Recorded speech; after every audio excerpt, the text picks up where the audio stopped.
So నేను మిమ్మల్ని ఎందుకు అడిగానంటే ప్రశ్న, నాకు బాగా తెలిసిన వ్యక్తిని నేను ఒక 2 డేస్ బ్యాక్ కాల్ చేయడం జరిగింది. సో ఏంటి మేడం ఎలా ఉన్నారు? సో మేడమే అనుకుందాం.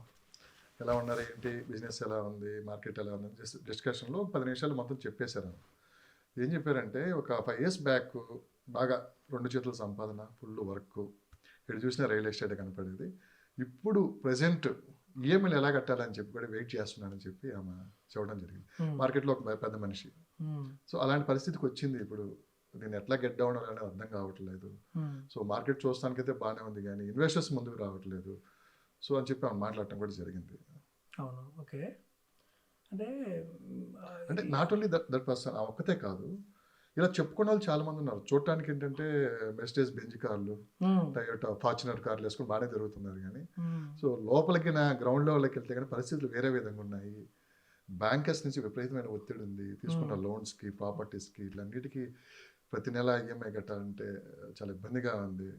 ఇప్పుడు ఏ బాంబు పేలిద్దో తెలియదు అనే టైప్లో వీళ్ళు ఉన్నారు. అవునండి. అంటే ఇప్పుడు అది మార్కెట్ బాగుందా బాగలేదా అనే దాన్ని చూస్ చేసుకున్నామా లేదా అంటే హైదరాబాద్కి భారీ మార్కెట్ వచ్చింది 2017 తర్వాత, 18 తర్వాత. నాకు తెలిసి మీరు అన్న పర్సన్ 2018-19లో ఆయన ఇట్లా అంటే బంగారం అయిపోయి ఉండొచ్చు. మైట్ బి ఆ ల్యాండ్ తగిలితే డీల్ అయిపోయింది, డబ్బులు వచ్చేసినాయి, డీల్ అయిపోయి డబ్బులు వచ్చేసినాయి. 18, 19, 20 వరకు బిఫోర్ కరోనా వరకు, బిఫోర్ కరోనా టైం వరకు ఆయనకి ఇట్లా అంటే లెక్కలు వచ్చేసి ఉండొచ్చు మైట్ బి. బట్ 20 తర్వాత సిచ్యువేషన్ మారిపోయినాయి. బట్ ఆ రోజు దాన్ని కంపేర్ చేసుకున్నప్పుడు ఈ ప్రజెంట్ ఉన్న మార్కెట్ని డెఫినెట్గా మనం తక్కువ అని చెప్పాల్సిందే. ఎందుకంటే అది peak stage of Hyderabad market. ఎందుకంటే 2008-9 ఫైనాన్షియల్ క్రైసిస్, 9 తర్వాత 10-12 వరకు మార్కెట్ కొద్దిగా డల్గా ఉండింది. 13, 14, 15 వరకు కొద్దిగా మళ్ళీ అటు ఇటు ఉంది. 14 తెలంగాణ అయిన తర్వాత మళ్ళీ 18 వరకు మార్కెట్ లేదు. 18 తర్వాత నుంచే పీక్ వెళ్ళిపోయింది హైదరాబాద్లో. మళ్ళీ అగైన్లో మనం ఒకప్పుడు 2006లో ఎలా మార్కెట్ బాగుంది అన్నట్టు, అంటే అక్కడ నాగారంలో వెంచర్లు, శంషాబాద్లో వెంచర్లు, ఇక్కడ వెంచర్ అనుకున్నాం. ఆ నుంచి మారిన మార్కెట్ 18 సో మీరు చెప్పిన పర్సన్ నాకు తెలిసి 18, 19, 20 లోపల బిభత్సమైన వ్యాపారం చేసి ఉంటాడు. అప్పుడు బెంజులు, బిఎండబ్ల్యూలు, రేంజ్ రోవర్లు, ఆడీలు వాటెవర్ అయి ఉండొచ్చు. మైట్ బి ప్రెజెంట్ ఏంటంటే ప్రజెంట్ ఇన్వెస్టర్స్కు ఆ కాన్ఫిడెన్స్ రావట్లేదు. బేసిక్గా చెప్పాలంటే వాళ్ళు ఆల్టర్నేట్ ఇన్వెస్ట్మెంట్స్ ప్లాన్ చేసుకుని ముందుకు వెళ్ళిపోతున్నారు. రెండు ఉంటాయి, ఒకటి అవసరం, రెండు అవకాశం. సో ఈ రెండిట్లో మరి మనోడు ఏ సెగ్మెంట్లో నుంచి చూస్ చేసుకుంటున్నాడో తెలియదు. బట్ మార్కెట్స్ అయితే ఓవరాల్గా అప్పుడున్న మార్కెట్ ఇప్పుడు లేదని గ్యారెంటీ చెప్పొచ్చు. మరి ఫ్యూచర్లో బాగుంటుందా బాగాలేదా అంటే ప్రైజెస్ని తీసుకెళ్ళి స్కై రాకెటింగ్లో పెట్టి కూర్చున్నాక 170 కోట్ల కోకాపేటలో పోయి రాయదుర్గంలో పోయిందంటే, కోకాపేటలో 100 కోట్లకు పోయిందంటే పక్కనున్న మోకిల వాళ్ళు ఏమనుకుంటారు, మాకు 60కి పోదాం అనుకుంటారు. ఓకే, మాకు 60కి పోదా అంటాడు. శంకరపల్లి వాడు ఏమంటాడు, 2 కోట్లు, కోటి రూపాయలు లేని చోట కూడా 4 కోట్లు పోదా అంటాడు. శంకరపల్లి మెహతాబ్ ఖాన్ కూడా మళ్ళీ దట్టోడు గోస్ టు సంగారెడ్డి, ఇటు చేవేళ్లకు. సో ఇదంతా ఏమవుతుందంటే ఒక పాయింట్లో ప్రైస్ మారినప్పుడు ల్యాండ్ ఓనర్కి ప్రాపర్టీని అంత తక్కువ రేటుకో లేదా ఆ రేటుకో వాటెవర్ ఉన్న రేటు కన్నా తక్కువకో అమ్మాల్సిన అవసరం లేదు. ఒక 5-6 ఎకరాలు 100 కోట్ల రూపాయలు టర్న్ ఓవర్ చూపించి, అంటే ల్యాండ్ పెంచేసి 1000 కోట్ల రూపాయల ల్యాండ్స్ని కూడా వీళ్ళు డిస్టర్బ్ చేస్తున్నారంటే, కేవలం 5-6 ఎకరాలు 100 కోట్లు పలికిందని చెప్పి దాన్ని ఒక పెద్ద గ్లోబల్ ప్రచారం చేయటం, ఏదైతే చుట్టుపక్కల ఉన్న ల్యాండ్స్ ఏదైతే ఉన్నాయో వీటికి కూడా అనవసరంగా లేనిపోని అపోహలు కల్పించి రేట్లు పెంచేసి మార్కెట్ డౌన్ అవటానికి కూడా కారణం అంటే అండి, ఇప్పుడు యాక్చువల్గా మనం అనుకుంటే సబ్జెక్ట్ ఓవరాల్గా ఉన్నదానికి అన్నా కూడా సప్లై, డిమాండ్ రెండు ఉంటాయండి. రేట్లు పెరుగుతాయా తగ్గుతాయా అంటే అది మన కంట్రోల్లో ఉండదు. గవర్నమెంట్ కంట్రోల్ చేయగలిగితే ఏదైనా గవర్నమెంట్ కంట్రోల్ చేయగలిగింది అంటారు మీరు? రియల్ ఎస్టేట్లో గవర్నమెంట్ కంట్రోల్ చేయటం ఇప్పుడు లాస్ట్ ఆక్షన్స్ చేసిన దానికి ఇప్పుడు వాళ్ళు కంట్రోల్ చేసిన దీనిలో వాళ్ళే లేరు. ఎందుకంటే గవర్నమెంట్ నమ్మే కదా వాళ్ళు ప్రాపర్టీ కొన్నది. 100 కోట్లు పెట్టి కొన్నా, 177 కోట్లు పెట్టి కొనుక్కున్నా గవర్నమెంట్ నమ్మే కొన్నారు. ఇప్పుడు మళ్ళీ గవర్నమెంట్ ఆ పాలసీలు రివర్స్లో తీసుకురాలేదు. సో అన్నిటికన్నా మోస్ట్ ఇంపార్టెంట్ థింగ్, ఈరోజు మీరు ఈ సోకాల్డ్ మనం మాట్లాడుతున్న ఐకే జంక్షన్ దగ్గర నుంచి తీసుకుంటే, ఐకే నుంచి financial district, Gachibowli, so called Gachibowli, financial district, Kokapet, Neopolis or Narsingi until Rajan Nagar belt వరకు. ఓకే, ఈ బెల్ట్లో ఒక 5 ఎకర్స్ క్రిస్టల్ క్లియర్ ప్రాపర్టీ ఈరోజు సేల్కి ఉందా అంటే ఉండొచ్చు. కానీ ఆ 5 ఎకర్ ప్రైస్ వాళ్ళేం లెక్కేస్తారు, అక్కడ కోకాపేటలో 100 కోట్లకు పోయింది కదా, ఇది మాకు 50 కోట్లు అంటాడు. కానీ అక్కడ land cost versus SFT cost, అంటే ఎండ్ యూజ్ ఎవరైతే కొనుక్కుంటారో ఆ ఎస్ఎఫ్టీ ప్రైస్కి మ్యాచ్ అవ్వదు. ఓకే. ఇంకోటి ఈచ్ అండ్ ఎవ్రీ ఎకరాను కూడా ఏదో ఒక ఎస్ఎఫ్టీ కట్టేసేసుకుని చేద్దామని థాట్ వెళ్ళిపోయారు. అంటే అసలు అంత డిమాండ్ ఉందా లేదా అన్నది ఆలోచించుకోకుండానే మార్కెట్‌లో ఎవరైనా ఇద్దరు ముగ్గురు కలిసి గ్రూప్‌గా ఒక 1 ఎకర్ కొనుక్కోవడం, లేదా ఒక బిల్డర్ ఉంటే 10 ఎకర్స్ కొనుక్కోవడం. సో అది సప్లై ఎక్కువైపోయింది. డిమాండ్ కొద్దిగా తగ్గింది. That every builder is aiming for the Uber luxury segment like more than 3000 square feet areas. So ఎప్పుడైనా కూడా 1000-2000 ఎస్ఎఫ్టీకి ఉన్న డిమాండ్ ఎక్కువ ఉంటుంది. 3000 అబోవ్ డిమాండ్ కొద్దిగా తక్కువ ఉంటుంది. అంటే ఆ సెగ్మెంట్ వేరు కదా. సో ఇప్పుడు ఒక 1,00,000-2 లక్షల సంపాదించే ఐటీ ఎంప్లాయీ కూడా ఈరోజు ఒక 2.5 BHK చాలరా బాబు అనుకుంటాడు. ఇంకో మెయిన్ మ్యాటర్ ఏమవుతుందంటే 850 ఎస్ఎఫ్టీలో కూడా 2 బెడ్రూమ్ కట్టారు ఒకప్పుడు. 900 స్క్వేర్ ఫీట్లో కూడా కట్టారు. So 900 square feet 10,000 rupees per square feet అనుకున్నా కూడా ఇన్కేస్ ప్రైస్ పెరిగింది అనుకున్నా కూడా వాట్ ఇస్ ద కాస్ట్ అండి? It's about 90 lakhs. 1000 square feet 900 square feet 10,000 rupees 90 lakh rupees say for example. అంటే వాడికి ₹1,00,00,000 ఫ్లాట్ వచ్చింది కదా. ఇప్పుడు ఆ సెగ్మెంట్ను ఎంతమంది బిల్డర్ ట్యాప్ చేస్తున్నారు? ₹1,00,00,000 లోపల ఒక ఫ్లాట్ను ఎస్ఎఫ్టీ తగ్గిద్దాం, ఎస్ఎఫ్టీ ఏరియా తగ్గించేసేసి 10,000 రూపీసే కాస్ట్ ఉన్నా కూడా మంచి క్వాలిటీ ప్రోడక్ట్ ఇచ్చేస్తే కొనుక్కునే వాళ్ళు ఉంటారు. కానీ ఆ ఎస్ఎఫ్టీ కన్ఫిగరేషన్ని ఎంతమంది డిఫైన్ చేసుకొని ప్రాసెస్ డిజైన్ చేస్తున్నారు? అదొకటి. ఇంకోటి మనం అన్నిటికన్నా మర్చిపోయే ఇంకో పాయింట్ ఏంటంటే ఎయిర్ క్వాలిటీ. మన లాస్ట్ గత ఒక 2-3 months నుంచి చూస్తుంటే అక్కడ ఆల్రెడీ మాస్కులు పెట్టుకుంటున్నా ఢిల్లీలో క్వాలిటీ లేదు అని చెప్పేసి, హైదరాబాద్లో కూడా ఇప్పుడు ఇంకా ఆ రకంగా ఎంటర్ అవుతున్నామా, కూకట్పల్లిలో మొన్న ఇంత వచ్చింది, కోకాపేటలో ఇంత ఏక్యూఐ ఈ రకంగా వచ్చింది, ఎయిర్ క్వాలిటీ లేదు అని చెప్పేసి. అంటే బై డిఫాల్ట్ ఇప్పుడు ప్రజెంట్ ఏవైతే అండర్ కన్స్ట్రక్షన్లో ఉన్న ప్రాజెక్టులు, అప్లై చేసిన ప్రాజెక్టులు పూర్తి అయిపోతే 5 yearsలో ఖచ్చితంగా ఎయిర్ క్వాలిటీ ఎలా ఉంటుంది? బై డిఫాల్ట్ ఉండదు. నాకు తెలిసినంతవరకు మై ఒపీనియన్ చెప్తున్నాను. మై హోమ్ పూజ 2016లో చేసిన ప్రాజెక్టుకి మై హోమ్ పూజ ఆ రోజుకి ఈ రోజుకి మై హోమ్ పూజ సరౌండింగ్ మారిపోయింది.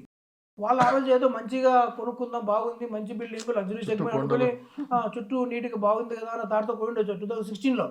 బట్ ఈరోజు చూస్తే ఇటు పక్క అరవింద్ ఆర్బిట్ బిల్డింగు, అటు పక్క టీ హబ్, ఇటు పక్క రోడ్డు, ఇటు పక్క sky view, RMG IT park.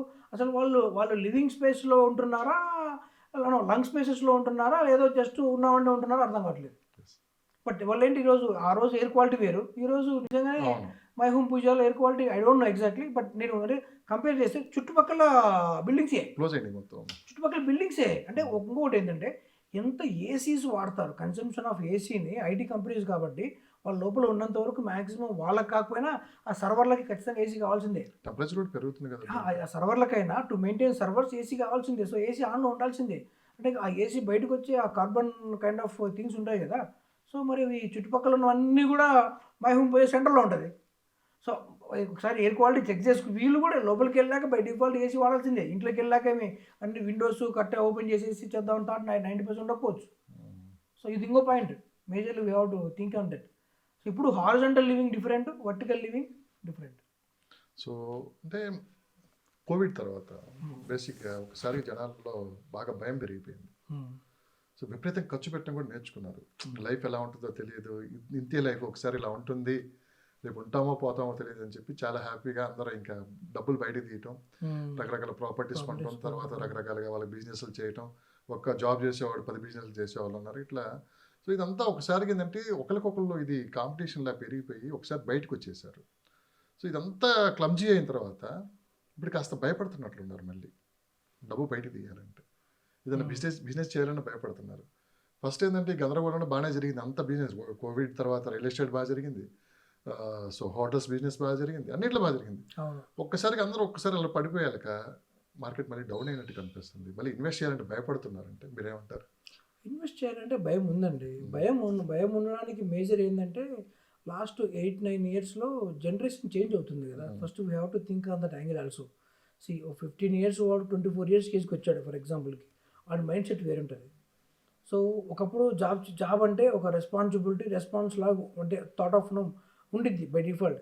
కానీ ప్రజెంట్ జనరేషన్ అంటే నేను ఇంటర్వ్యూ చేస్తున్నాను కదా మా ఎంప్లాయీస్ని తీసుకోవడానికి. కొత్తగా వచ్చే వాళ్ళ మెంటాలిటీ వీక్ 5 days కన్నా ఎక్కువ వాళ్ళు జాబ్స్ దాని వాళ్ళకి వెళ్తారు. కానీ ఆ 2 days వాళ్ళకి లీవ్ కావాల్సింది అంటారు. అంటే బై డిఫాల్ట్ చెప్తున్నారు. అంటే వాళ్ళ మైండ్ సెట్ అలా ఉంది. ఐటీ ఎంప్లాయీస్ అంటే అది కామన్. మా రియల్ ఎస్టేట్ 24 hours పనిచేస్తూనే ఉంటాం. మనకి ఎప్పుడు ఫోన్ వస్తుందో తెలియదు, ఎప్పుడు బయటికి వెళ్తాం. ఈవెన్ నేను థియేటర్లో ఉన్న ఫోన్ వస్తే బయటకు వచ్చేసి పోయాల్సిందే. బట్ అంటే కొంతమంది ప్రజెంట్ ఉన్న జనరేషన్కి ఏంటంటే ఇది లేదు. అంటే ఒక ఫోకస్డ్, ఒక జాబు, ఒక డిటర్మినేషను ఇది ఉండాలా ఇట్లా అన్న కొద్దిగా తగ్గిందని నేను అనుకుంటున్నాను యాక్చువల్గా. అంటే వాళ్ళ might be because of generation change అయ్యున్న దానికి అవ్వచ్చు, మైండ్ సెట్ అయి ఉండొచ్చు. కొంతమంది ఉన్నారు మళ్ళీ అలా అని చెప్పి అందరూ దానిలోకి వేయలేం, కానీ కొంతమంది కష్టపడే వాళ్ళు ఇప్పటికీ ఉన్నారు. 20 ఇయర్స్లోనే సాధించే వాళ్ళు కూడా ఉన్నారు. కానీ భయాలు ఎందుకు ఉన్నాయి అని అంటే ఫస్ట్ అండ్ ఫార్మోస్ట్ థింగ్, భయాలు అంటే ఇప్పుడు వాళ్ళకి కొత్త వాళ్ళకి ఎక్కడ ఇన్వెస్ట్ చేయాలని తెలుసా? తెలియదు. ఫర్ ఎగ్జాంపుల్ సో లాస్ట్ మనం చూస్తే Instagram, Facebook usage, digital usage, social media usage ఇవి బాగా పెరిగిపోయినాయి. ఎవరు ఈ రోజుల్లో ఇంట్లో ఉండే కన్నా ఫోన్లో ఎక్కువ ఉంటున్నారు జనం. ఇంట్లో ఉండే కన్నా ఫోన్లో ఎక్కువ ఉంటున్నారు. అండ్ సోషల్ గ్యాదరింగ్స్ ఎక్కువైనాయి. సోషల్ గ్యాదరింగ్ అంటే వీకెండ్ వస్తే బయటికి పోవాలి, అంటే వీకెండ్ బయటికి పోకపోతే వీడియో తప్పు చేసిన అన్న ఫీల్డ్కి వెళ్ళిపోతున్నారు. అంటే మైండ్ సెట్లో మరి వాడు అక్కడికి వెళ్ళాడంట, వీడి ఇక్కడికి వెళ్ళాడంట, ఆడక్కడికంటే వాళ్ళు అక్కడికి వెళ్ళేది కూడా వాళ్ళు మైండ్ బాడీ ప్రశాంతంగా ఉండడానికి కాదు, ఆడికి వెళ్ళొచ్చామా అని చెప్పుకోనికి వెళ్తున్నారు. కానీ నిజంగా ఎంజాయ్ చేస్తున్నారని ఆడికి వెళ్ళి 4 సెల్ఫీలు పెడితే ఇది వెళ్ళలేక అనుకుంటున్నారు. అంటే ఒరిజినల్గా ఉండేది లేదనమాట. సో దీంట్లో ఈ ఇన్వెస్ట్మెంట్స్ మిగతా వాటికంటే వాళ్ళకున్న అమౌంట్ కలెక్ట్ చేసి వాళ్ళు ఏదో ఒక రిస్క్ తీసుకొని చేస్తే మాత్రం ఖచ్చితంగా రిస్కే, భయం అయితే ఉంది. ఏ బిజినెస్ చేసినా కూడా 120 days to 180 days వరకు సస్టైన్ అయిన తర్వాతనే అవుతుంది. ఏదో పెట్టినమ్మడే వితిన్ 2 monthsలో రావాలంటే ఏది రాదు. సో మరి వాళ్ళు సేవ్ చేసుకున్న అమౌంటా, ఇంట్లో వాళ్ళు ఇచ్చిన అమౌంటా, విడోనో కదా. సో ఇంట్లో వాళ్ళు ఇచ్చిన అమౌంట్ కూడాను దే ఆర్ లయబుల్. సరే పొద్దున వాళ్ళని మళ్ళీ సక్రమైన దారిలో పెట్టాలంటే మరి ఆ అమౌంట్ వాళ్ళ పేరెంట్స్ బ్యాక్ ఇవ్వాలి కదా. సో వాళ్ళ పేరెంట్స్ ఫినాన్షియల్ పొజిషన్ బాగుంటేనే ఇస్తారు, వాళ్ళెప్పుడు వాళ్ళెక్కడి నుంచి ఇస్తారు? చేతులెత్తేస్తారు. సో ఒక 100లో మనం బాగుపడ్డవి 4-5 గురించి బాగా మాట్లాడుకుంటాం, కానీ మిగతా 99 గురించి ఇస్తేంది? సో ఫుడ్ ఇండస్ట్రీ ఏదో ఒకటి బాగుపడింది, ఎగ్జాంపుల్ ఎక్కడో XYZ కంపెనీ బాగుందంట, అసలు అక్కడ ఫుడ్ బాగుంటుందంట, కానీ మిగతా 90 పెట్టి తీసేసి పరిస్థితి ఏంది? కరెక్టే సార్.